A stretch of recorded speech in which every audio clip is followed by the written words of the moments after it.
ससुर का घर, बहुओं के लिए शिक्षा प्राप्त कहानी। रोहन और सीमा की नई नई शादी हुई थी। घर में ससुर यानी रोहन के पिता सुधीर जी और वह दोनों बस 3 ही लोग थे।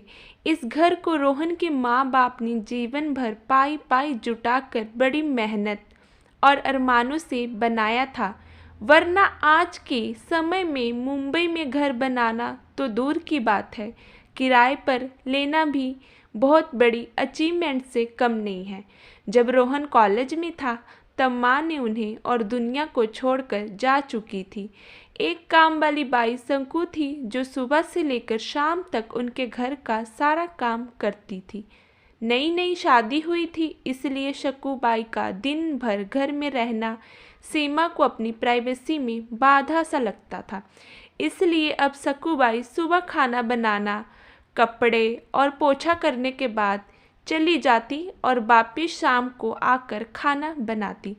शक्कू बाई की दोपहर की गैर हाजिरी से कई छोटे मोटे काम दिखाई देने लगे, जिनमें से ज़्यादातर काम बिना कहे सुधीर जी ये सोचकर कर लिया करते कि बहू को मदद हो जाएगी। लेकिन बहू सोचती कि ससुर को औरतों के काम में दखल देने की आदत है। एक दिन मौका देखकर सीमा ने रोहन से कहा, क्यों ना हम बाबूजी को वृद्धाश्रम भेज दें। सिर्फ एक बार पैसा भरना पड़ेगा और उन्हें भी अपनी उम्र के लोगों का साथ मिल जाएगा।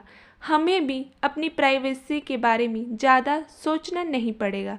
रोहन ने सीमा की बातों पर ज़्यादा ध्यान नहीं दिया। कुछ दिन बीते थे कि बाबूजी अपने दोस्तों के साथ एक हफ्ते के लिए टूर पर गए और इत्तेफाक से इसी दौरान शक्कू बाई भी छुट्टी पर थी।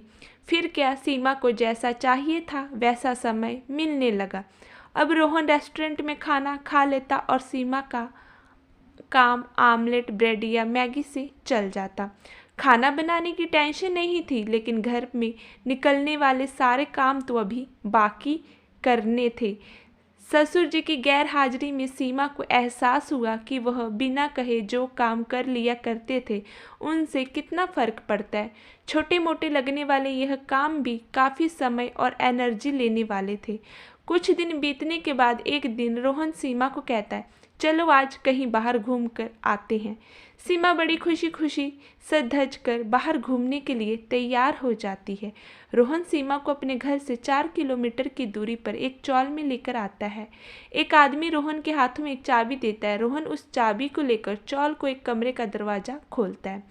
कमरा खुलते ही 2 रूम वाले उस छोटे से अंधेरे से भरे घर के अंदर रोहन सीमा को लेकर जाता है और कहता है, कैसा लगा तुम्हारा अपना नया घर? रोहन कहता है, हम अगले महीने इसी मकान को भाड़े से लेकर रहेंगे अलग और अपनी प्राइवेसी का मजा लेंगे। अभी मेरी आमदनी के हिसाब से इसी को अफोर्ड कर रहे हैं। रोहन का यह व्यवहार सीमा के समझ नहीं आया। वह चौंकती हुई कहती, हमारे पास इतना बड़ा घर है तो फिर क्यों हम भाड़े में रहेंगे? रोहन ने उसे टोकते हुए कहा, सोच समझ कर बोला करो, वह घर हमारा नहीं है, वह माँ बाबूजी का है। तुम्हारे पास 1 महीना है सोचने के लिए, तुम्हें आगे क्या करना है। दोनों वहाँ से वापस अपने घर लौट आते। पूरे रास्ते सीमा के दिमाग में तरह तरह के विचार चल रहे थे। घर पहुँचते ही उसने रोहन से कहा, माना कि यह घर माँ बाबूजी का है, लेकिन क्या हमारा इस घर पे कोई हक नहीं है? रोहन ने कहा, बिल्कुल है, लेकिन माँ बाबूजी के बाद जब तक वह है तब तक तो नहीं। अगर तुम्हें हक समझ में आता है तो तुम्हें जिम्मेदारियां भी समझ में आती होंगी।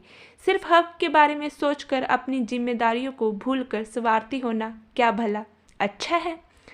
सीमा के पास रोहन के इस सवाल का कोई जवाब नहीं था। वह सोचने लगी कि उसने अपने क्षणिक सुख के स्वार्थ के लिए इतनी नीचे गिरकर ऐसी घटिया सोच अपने दिमाग में आने दी।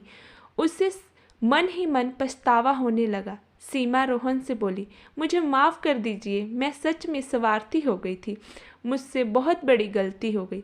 रोहन बोला, तुम्हें पछतावा हुआ, मेरे लिए यह काफ़ी है। मैं तुमसे नाराज़ नहीं हूँ। बेटे और बहू का यह वार्तालाप सुधीर जी दरवाजे पर खड़े होकर सुन रहे थे। उन्होंने आसमान की तरफ देखा और बोले, भाग्यवान तुम, धन्य हो जो तुमने ऐसे बेटे को जन्म दिया।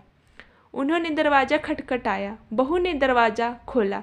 उनके हाथों में पकड़ी थैली से गर्मा गर्म समोसे की सुगंध उसको आने लगी। ससुर ने अपनी बहू से कहा, वो कोने वाली हलवाई के पास से लाया हूँ, तुम्हें पसंद है ना? सीमा को अपने ससुर के प्रति विचार, ससुर के उसके प्रति प्यार, उन दोनों का फर्क समझ में आते ही उसकी आंखों में पश्चाताप के आंसू और चेहरे पर अपने परिवार के प्यार के कारण मुस्कान आ गई। दोस्तों, इंसानी दिमाग में दिन भर हजारों विचार आते हैं, कुछ अच्छे कुछ बुरे, लेकिन किसी भी विचार को शब्दों में परिवर्तित करने से पहले उनको समझना बहुत ज़रूरी है।